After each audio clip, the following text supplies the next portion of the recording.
but I'm excited. I'm excited about what the Lord put in my heart.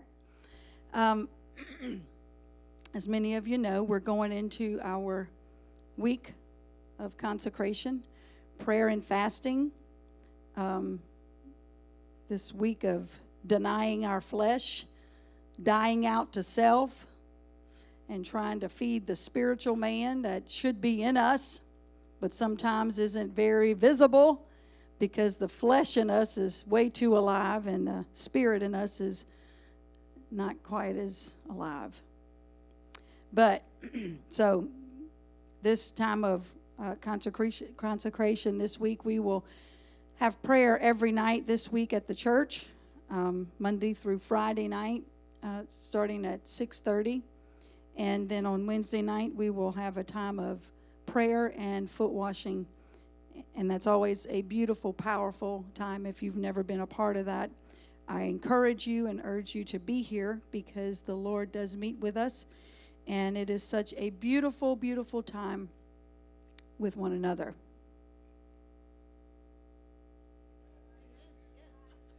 Y'all don't make me sound like a liar up here. Some people get a little freaked out when you say foot washing. It is serious, Momo. Jesus Christ exampled it to us, and he was teaching his disciples a final lesson on humility and servitude. And I can tell you this, if we don't get that, I'm not sure we're going to make it. If we can't learn how to serve one another with love and humility, I'm not sure we're going to make it. I'll try not to do that all morning, but that's why I have water here. Anyway, let me get into our lesson this morning, what I feel like the Lord has put on my heart. As we prepare for this week of consecration of prayer and fasting, it's a time that we withdraw ourselves from the things that appeal to our flesh. So whatever that is, anything that brings pleasure to your flesh, I encourage you to remove it from your life this week, at least. And it's a time that we shut ourselves in and we feed the Spirit. So you want to replace the things that feed to our carnality and our flesh with things that will feed our spirit. This is a good practice for us to do all the time, really. But unfortunately, sometimes we only do it when we have a week of consecration. So we want to try to feed our spirit and let God speak to us a word and maybe speak to us about us. Sometimes we don't like to hear that, but fasting is for a lot of different things, and I think a lot of it has to do with self-introspection and God revealing some things in us that maybe we need to work on. So today I want to share a story about a young woman who understood the impact and who understood the importance and understood the power that comes through a time of fasting and praying. Does anybody know who I'm going to talk about today yet? Good. I want to talk to us this morning about this. When I give you the title, you're going to know. And if you don't know, then by the end of this morning, you will know. The title of this lesson, or whatever you want to call this, is You Are Here for Such a Time as This. Now, I'm going to make it personal, and I want you to take that finger. I know y'all love this kind of stuff, so that's why we do it. Take your finger. Come on. This is crowd participation. Say, I am here for such a time as this.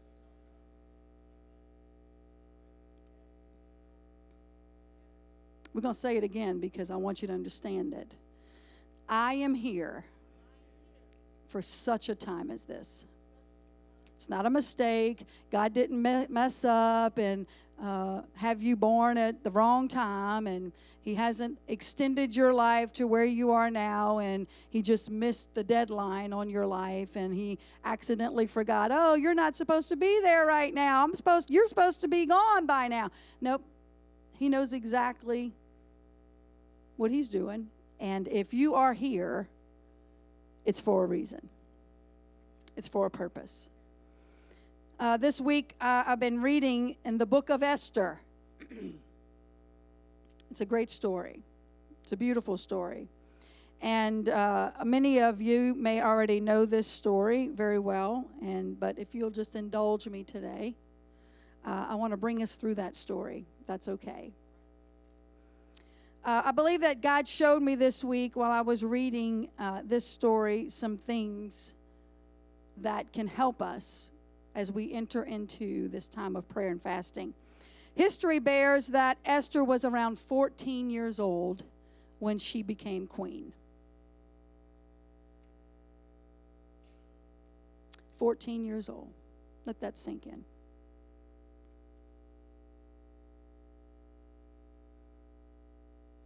She became queen to over 127 provinces that spanned from Ethiopia to India.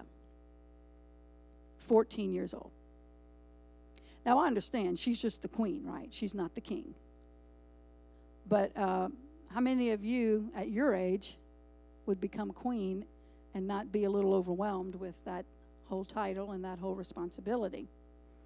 She was a Jewish girl, but the king was not aware that she was Jewish, and she kind of kept that to herself under the direction and encouragement of her uncle, who we will talk about here in a few minutes. I'm not going to be able to go. I would love to have been able to just sit here and read the whole book of Esther to you, but I probably would have lost many of you after the first chapter, and you would have checked out on me. So I'm not going to read the whole book of Esther, but I want to try to unfold that story to you, and I'll do my best to try to make it very interesting for you and be a great storyteller. I should have had Brother Danny get up here and tell us the story, because he's an incredible storyteller. At least I think you are, Brother Danny. If I was your daughter, I would love for you to tell me stories every night before I go to bed. It's a very short book. If you've never read the book of Esther, it's only 10 chapters. And you would do yourself of great justice and benefit to sit down and maybe read that story. Esther has been chosen to become queen after the previous queen, Queen Vashti, or Vashti, however you want to pronounce her name, refused to come whenever the king asked her to come. Now, this is a lesson in itself right there. When the king summons you to come, you come. You don't decide that what you're doing is more important than being in the presence of the king whenever he's asked you to come to him. That's a whole nother lesson, but I just wanted to throw that in there. Because when you do that, you're going to find yourself replaced from your position and removed, and somebody else will fill your place and do what you were supposed to be doing. And now you've got somebody else doing what God maybe have called you to do, but because sometimes we're so busy when God calls us and we don't respond how we should. I'm sorry, I wasn't going to go here, but I guess the Lord wants me to go here. We've got to make sure that we answer anytime he calls. I can promise you his duty, his request is a lot more important than anything we got going on. Amen? So let's fast forward in this story. The king was very angry with Vashti, so he decided he's going to replace her, and they had a day where they gathered up a bunch of young virgins, and they came and would come before the king and to stand before him, and he would choose his next queen. And when Esther stood before him, God gave her favor, and he looked upon her, and she was very beautiful, and there was something about Esther that caught the king's eye, and his heart immediately was drawn to her, and he chose her to be the woman that would replace the prior queen Vashti. There was a man by the name of Haman that was in the king's palace. He was one of the king's servants, one of his right-hand man, if you will. But he was plotting to do away with the Jews because of Queen Esther's uncle Mordecai, who Haman did not know that Mordecai was Esther's uncle. Because remember, she was not making it known that she was a Jew and who she was kin to. So we have this guy, Haman, that's in the king's palace, and he's been promoted to a position, and he's like second in command to the king. And every time he walks out of the king's palace, Mordecai, who is sitting outside of the king's court and is sitting there, and every time Haman walks out, Mordecai never bows down to him. It was very insulting to Haman because he was an important guy. At least in his mind he was. But also the king made him an important man. And so he got angry one day, and he wanted to know, how come you don't bow to me? How come you do not bow like everybody else bows and show me homage? And he said, I'm a Jew, and we don't bow to anyone. The Jewish people said that there's only one God.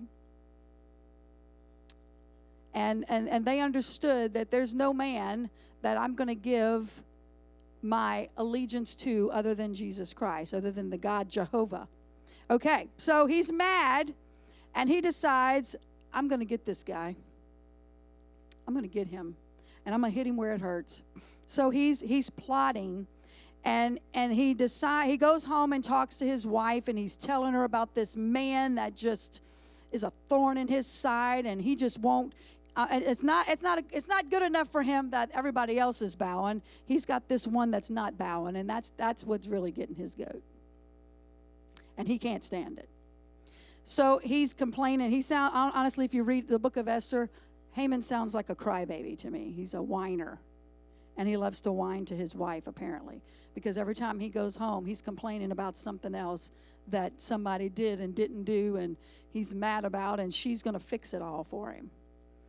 So he goes home and talks to her, and he's telling her about Mordecai, and so they start plotting. And he decides he's going to go talk to the king and convince the king to allow him to write a decree, because he presents it in a way to the king. There are people among us that do not obey your commands and your laws, and there's people that are not honoring you as the king, and they're not honoring what you have decreed, and they're not. Something needs to be done with these people. Something has to be done. And so the king tells him, you write whatever decree needs to be written. You go ahead and write the law, whatever you feel like is the good thing to do, or whatever you feel how this needs to be handled. He gives him that authority. He begins to write a decree that all Jews in the area will be killed because of Mordecai not bowing to him. Now remember, he has no idea this man is the uncle to the queen. So when Mordecai hears of the decree that has been written and that is going to be fulfilled in a few days, there was a time span before they had declared a certain day, a specific day, that this was going to happen. And there was some time in between the time the decree happened and he was going to act upon it. And when Mordecai found out it, because they're posting this decree everywhere. Now, to me, that kind of sounds foolish, right? I don't know that I would want my enemy to know, on such and such a day, you're going to die because we're coming to kill all of you. That was just kind of foolish. But anyway, that's how they did it back then. So Mordecai, when he reads this decree, he rips his clothes. The Bible says he rents his clothes in two, and he clothes himself in sackcloth and ashes because he is in mourning. And he realizes something has got to happen. We need God to intervene here, because if something does not happen, my people will all be destroyed. Word gets to the queen that there's a man outside of the king's court that is robed himself in sackcloth and ashes, and he's mourning and wailing and crying, And of course, they have no idea this is her uncle. They're just expressing to her. And she says, you go down and you bring him these clothes and you tell him to put these clothes on and get himself together. I'm paraphrasing, y'all. So they bring him these clothes and they go to give him. He said, the queen wants you to put this on and she wants you to take off these.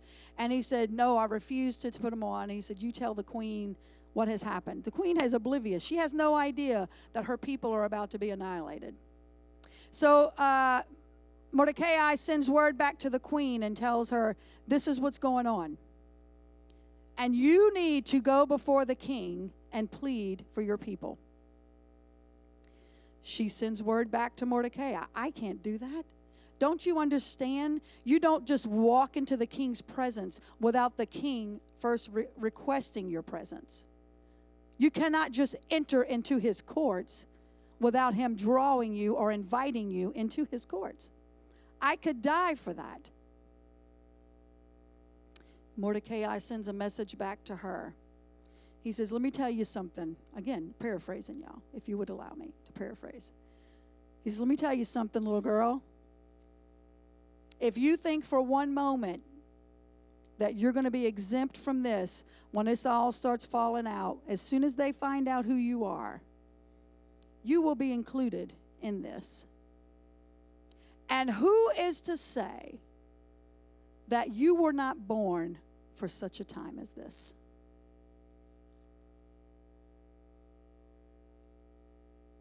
Esther, don't forget where you came from.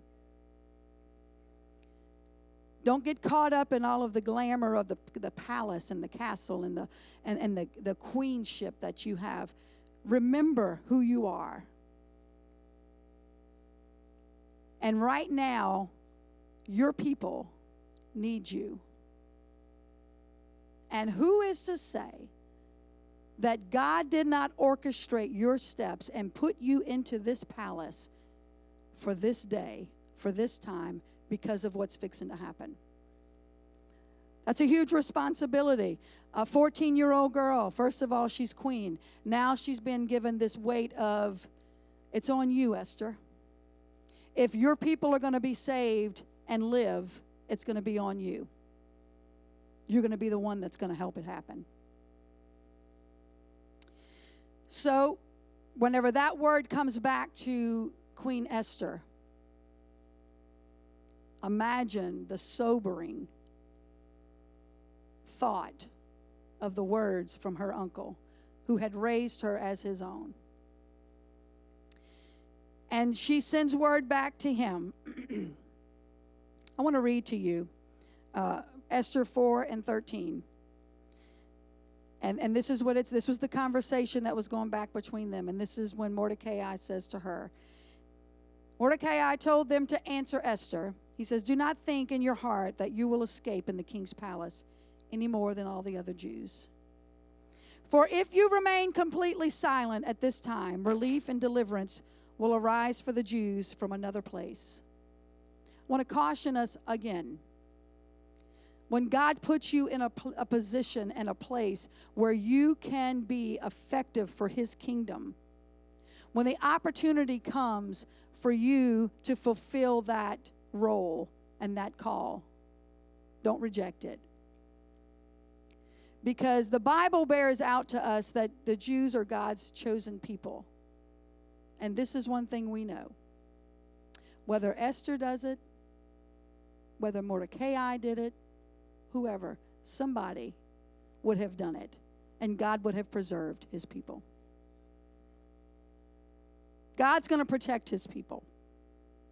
But if I've been given an opportunity to be that chosen one, Brother Danny, what an honor. What an honor to be the voice for the people of God. He said, if you remain completely silent at this time, relief and deliverance will arise for the Jews from another place, but you and your father's house will perish. Yet who knows whether you have come to the kingdom for such a time as this?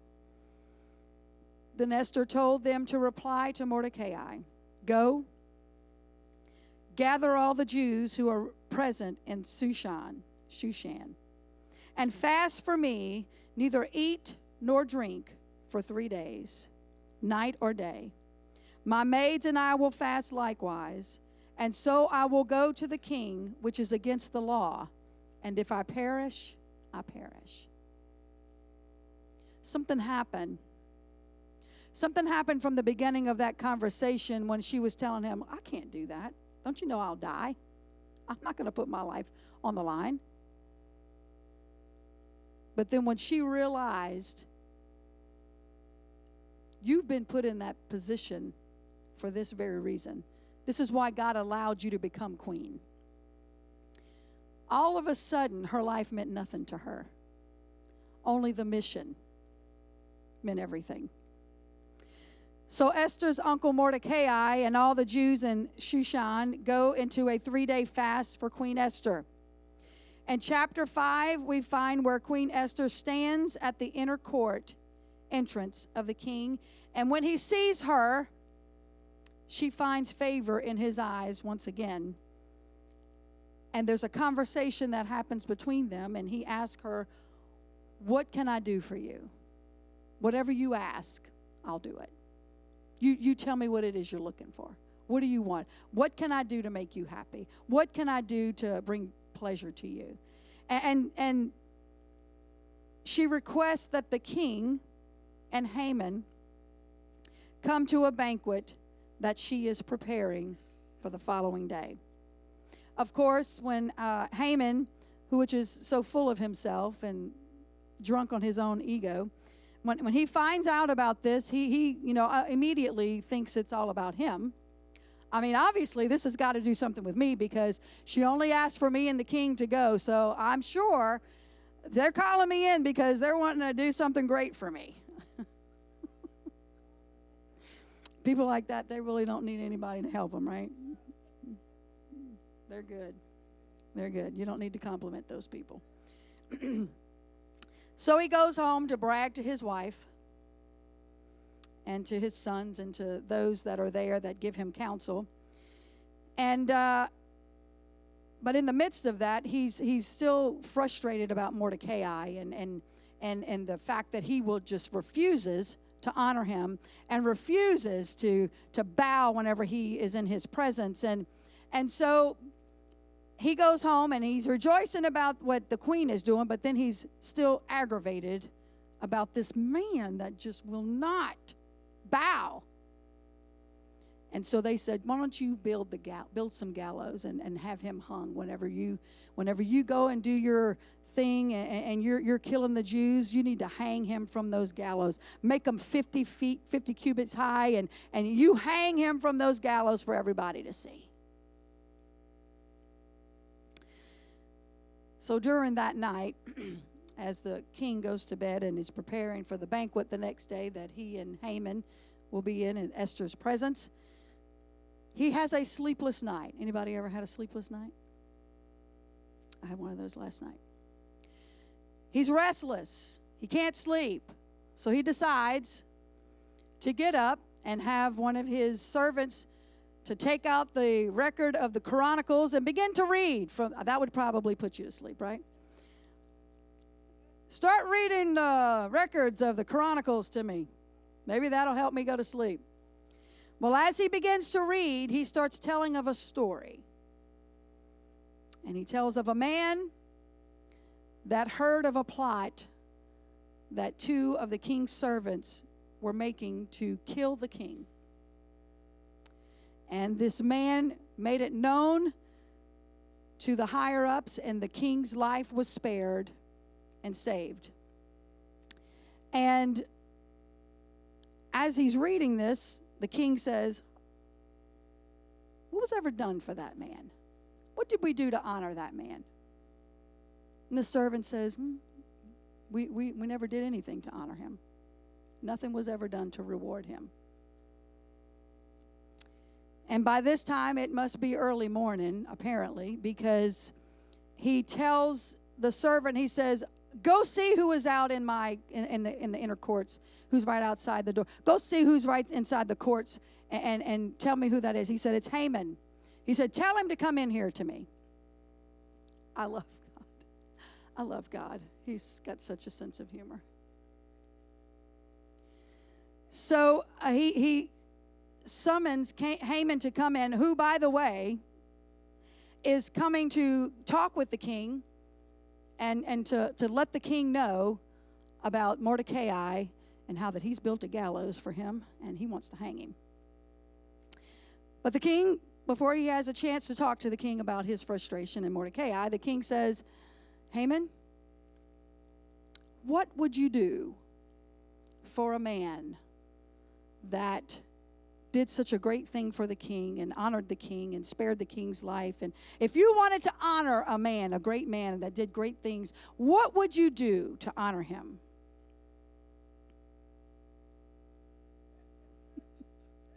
Let me just read it to you from the Bible. Esther 7, 6 through 11. He says, So Haman came in, and the king asked him, What shall be done for the man whom the king delights to honor? Of course, Haman thought in his heart, he wants to honor me even more. I mean, my life just keeps getting better and better. I'm going to the banquet with the queen because I know it's about me. And now the king has called me into his presence, and he wants to know what can he do to honor a man. It's got to be me, whom the king would like to honor. Who would he want to honor more than me? There surely cannot be anybody else in this land that has delighted the king more than I. Paraphrasing. And Haman answered the king, For the man whom the king delights to honor, let a royal robe be brought, which the king has worn. In other words, I want to be a king for a day. In other words, king, I would like your robe. I want you to crown me like you're crowned. Basically, what he's saying is, I want your position. And a horse on which the king has ridden, which has a royal crest placed on its head. And then let this robe and horse be delivered to the hand of the king's most noble princes, that he may array the man whom the king delights to honor. And then, that's not enough, Lord. And then parade him on horseback through the city square. And that's not enough. It should be that there is a proclamation as he is being carried through the city, and thus shall it be done to the man the king delights to honor. That's the words that he wants to be shouted as he's being paraded through the city, because he feels like it's him. So, my Lord, let's go all out here. Then the king said to Haman, Hurry, take the robe and the horse as you have suggested, and do so for Mordecai. Can you imagine? Can you imagine the look on his face? Can you imagine the gasp that happened at that moment? What? You want to do what? You want me to do to who? Who are you? What? I don't think I heard you correctly. I think I heard you say Mordecai. I mean, I was coming in here to tell you I got gallows built to hang him from, and you're wanting me to parade him around in the royal robe and the royal horse with the crest of the royal household and proclaim that this is the man the king wishes to delight and honor? This cannot be happening. This is like my worst day ever. Anybody ever have one of those days? And do so for Mordecai, the Jew, who sits within the king's gate, and leave nothing undone of all that you have spoken. In other words, don't you leave out one thing, Haman. You do exactly what you told me. Every little detail. Don't you leave none of it out. So Haman took the robe and the horse and arrayed Mordecai and led him on horseback through the city square and proclaimed before him, Thus shall it be done to the man whom the king delights to honor. I can't help but think his teeth were clenched the entire time he had to proclaim such a proclamation. I can't even imagine. I mean, I wish I could have been there that day. I would have killed myself laughing. But that's just how God is, you know. When we are in covenant with God, what the evil people want to do to us, God has a way of turning it around, and they wind up blessing us instead of cursing us. So Haman goes running home after this, crying to his wife and to his wise men that give him counsel. And while they are speaking to him, one of the king's eunuchs come and tells Haman, it's time for you to go to the banquet of the queen. It's time for us to go. Let's get out of here. Well, meanwhile, while he's telling all this to his wife, she starts saying, you are in big trouble, buddy. This ain't looking good.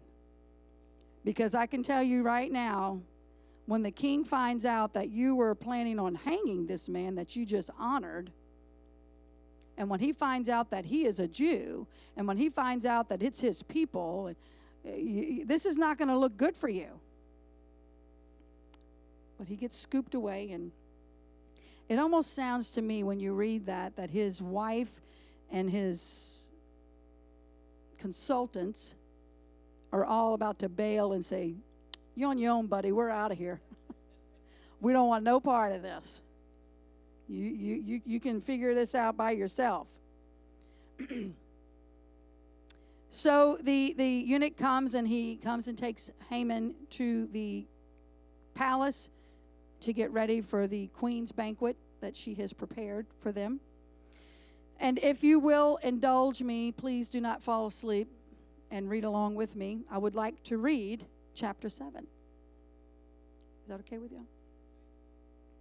So the king and Haman went to dine with Queen Esther, and on the second day of that banquet, it was obviously more than a day. Apparently, back then when they had banquets, they weren't just for a few hours, they were for a few days. We think we got it bad when we do one for a few hours. About kills us. Can you imagine? And on the second day at the banquet of wine, the king again said to Esther, what is your petition, Queen Esther? It shall be granted to you. And what is your request? Up to half the kingdom, it shall be done. Then Queen Esther answered and said, if I have found favor in your sight, O king, and if it pleases the king, let my life be given to me at my petition, and my people at my request. For we have been sold, my people and I, to be destroyed, to be killed, and to be annihilated. Had we been sold as male and female slaves, I would have held my tongue, although the enemy could never compensate for the king's loss.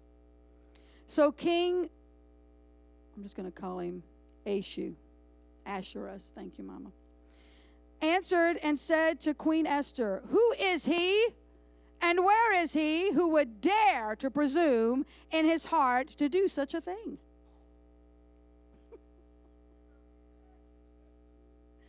Oh my God, it just gets better and better. And Esther said, can you imagine Mordecai as he's sitting there and she's saying all of this and he's like, what? What is happening? This was supposed to be the day of celebrating me, and all of a sudden this is like turning into the worst week of my life.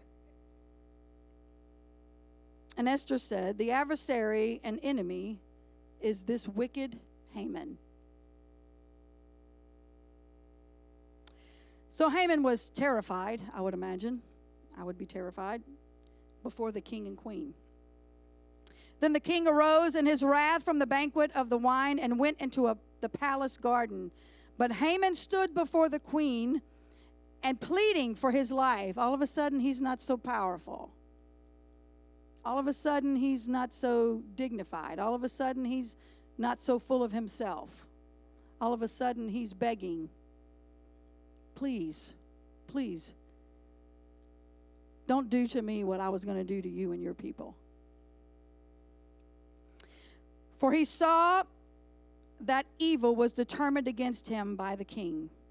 And when the king returned from the palace garden to the place of the banquet of wine, Haman had fallen across the couch where Esther was. This is not good, people. Then the king said, are you going to even insult the queen while I'm here? I mean, it's not bad enough that you had a plot to kill her people and all of that, but now I come back into the room and you're draped across my wife, and I mean, you're going to assault her in my presence? I mean, this guy's got some nerve. As the word left the king's mouth, they covered Haman's face.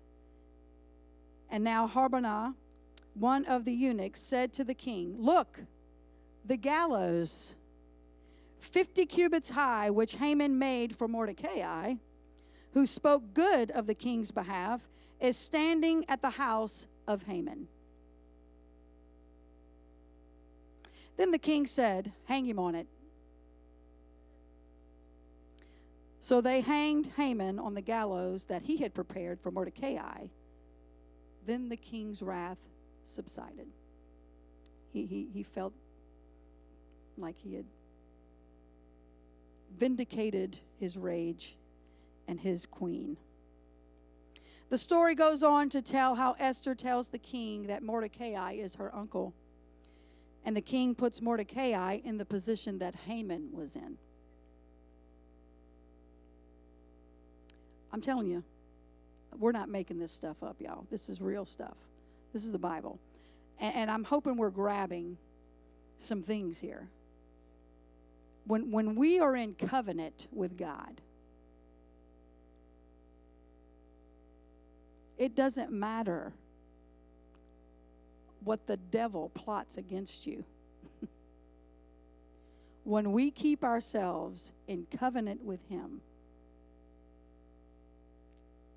he's going to fight for us. He's going to fight for us. And what the enemy meant to use to destroy us, God's going to turn it around to bless us. And he's going to elevate you into places that the people that were trying to tear you apart were in. He will remove them from high places and put you there. But I'm going to tell you something. What we have to be careful about is getting full of ourselves. We don't walk around with a cocky attitude. I never see at one point or time in this story that Esther ever got arrogant or ever got full of herself, nor Mordecai. They understood, listen, this is serious, and we've got to humbly approach the king and plead the cause and plead the case and help him to understand this is what's being plotted against us. How we approach and present ourselves to the King of Kings is very important. And they went into a time of fasting and praying. 3 days they fasted and prayed. I want to talk to us just for the next few minutes because my time is about up. The power that comes from fasting and praying. I don't want us to enter into this week of fasting and prayer half-heartedly, unfocused, without a purpose, just doing it because, this is what we do every year, so let's get through it. If that's your attitude, Pastor will rebuke me, but please don't even bother. If you're not going into this fast with a purpose and with a focus on what God, you want God to do in you, we've missed it. We've missed it. When Esther understood that she had been put in a position for that specific season to save her people, she accepted that call and said, if I die, I die. Because the cause was greater than her life. But because she set herself apart and because she called a 3-day fast, God honored her sacrifice. God turned the heart of the king. He turned what the enemy was going to do to her back onto him.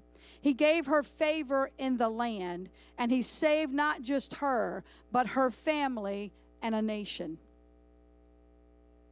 I want you to hear what I'm saying.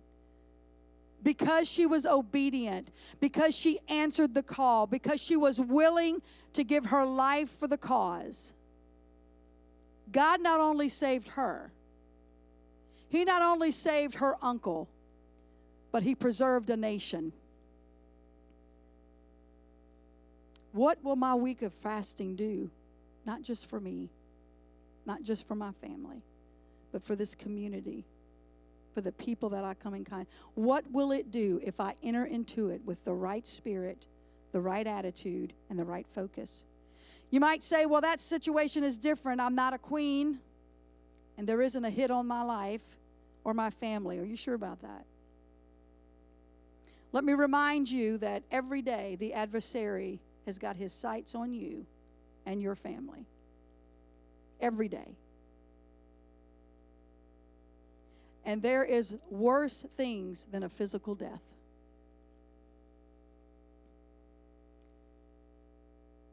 I can be saved and make it to heaven if I die in the flesh, but not the spirit. But I cannot be saved if I die in the spirit and live on in the flesh. If we've ever needed to call a fast for the saving of our household and our nation, it is today. So what is your petition that you want to see granted to you in this time of fasting? This is what I want to see. I want to see less of me, more of Jesus Christ. I want less of the desires of the flesh and more of the Spirit. I want to see less of the carnality that's in me and more of the Spirit that's in me. I want to see my family saved. I want to see a revival of souls in this church. I want to see unity in this church. I want to see people delivered of addictions. I want to see strongholds broken in the lives of people. I want to see Jesus reigning in my life. I want to see people healed of terminal diseases. And I want to see the manifestation of Jesus Christ working and operating in this church. The first thing I want to see, though, is God change me. Because I'm sick of me. I want to be full of Him. We were talking with a young couple a few nights ago, and we were just talking about things and struggles and, things that come into our life, offenses that will happen, and we get our feelings hurt, and it causes these things to happen in us. And I told them, I said, I heard somebody say, you cannot hurt a dead man.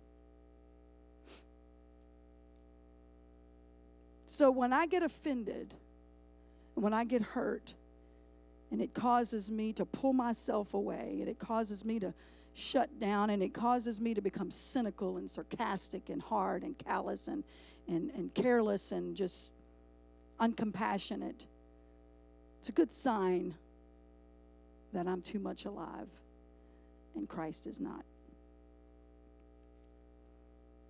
So whatever you're committing to do this week, and I want to, before you leave this morning from our Christian Ed, take one of these. One side, it's what you're going to commit to. This is for you. This is for you to fill out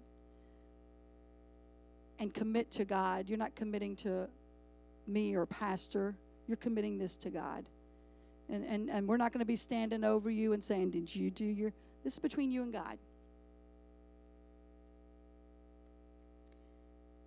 And then we have another sheet here that has helpful tips on why you're fasting. But I want you to grab that and you decide what kind of fast are you going to be able. Some of us, I understand, cannot do a total no food fast because of medications or whatever. But I'm asking you, don't do what's easy, because that's not what fasting is.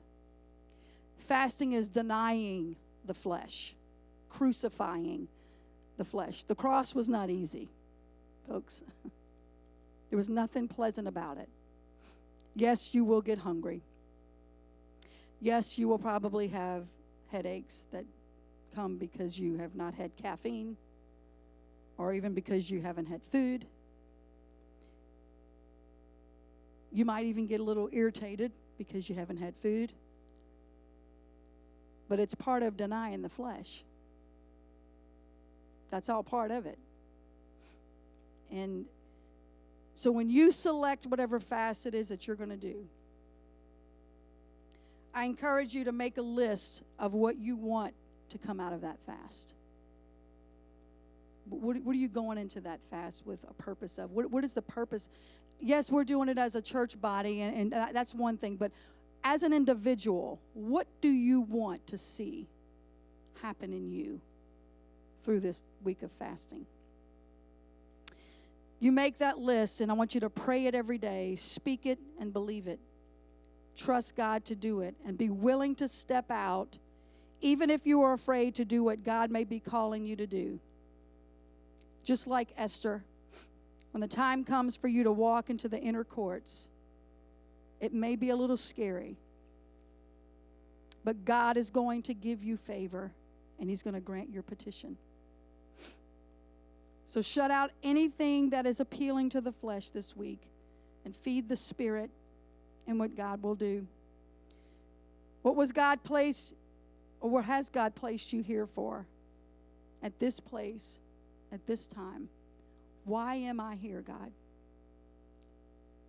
I'm here for a purpose. God has a plan for every single one of us. And we have been put here for such a time as this. I want you to stand.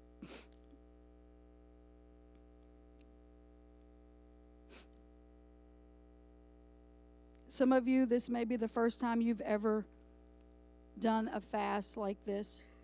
And if you have questions, Pastor and I are very happy to answer it. Please do not feel embarrassed to come and talk to us. We want you to have a full understanding, and we want to help you on this week of fasting.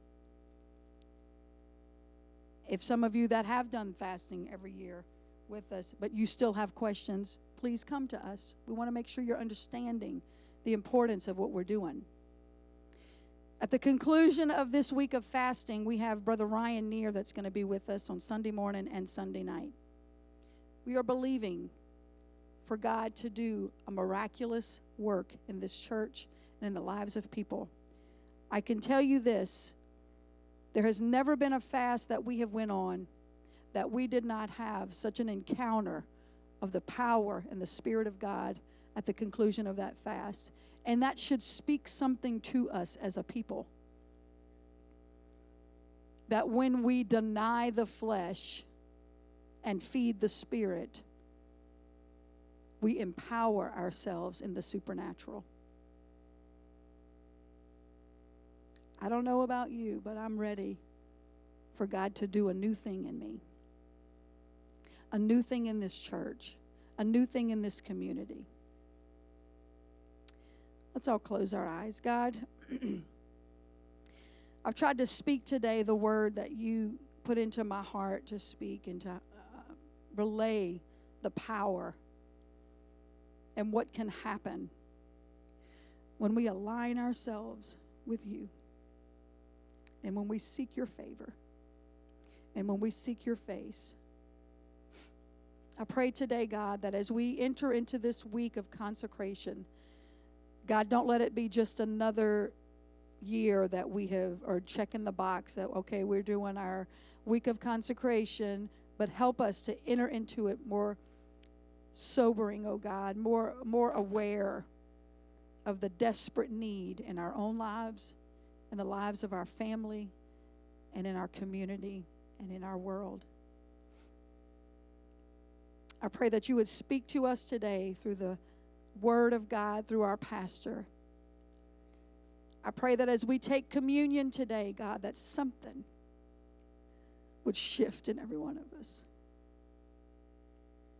I pray today that we would have a supernatural encounter with you one-on-one today, by the end of this service, I pray today, God, that something in this church shifts and our lives are changed and touched in a way that we have never felt you before. In the mighty name of Jesus, we ask these things. Amen.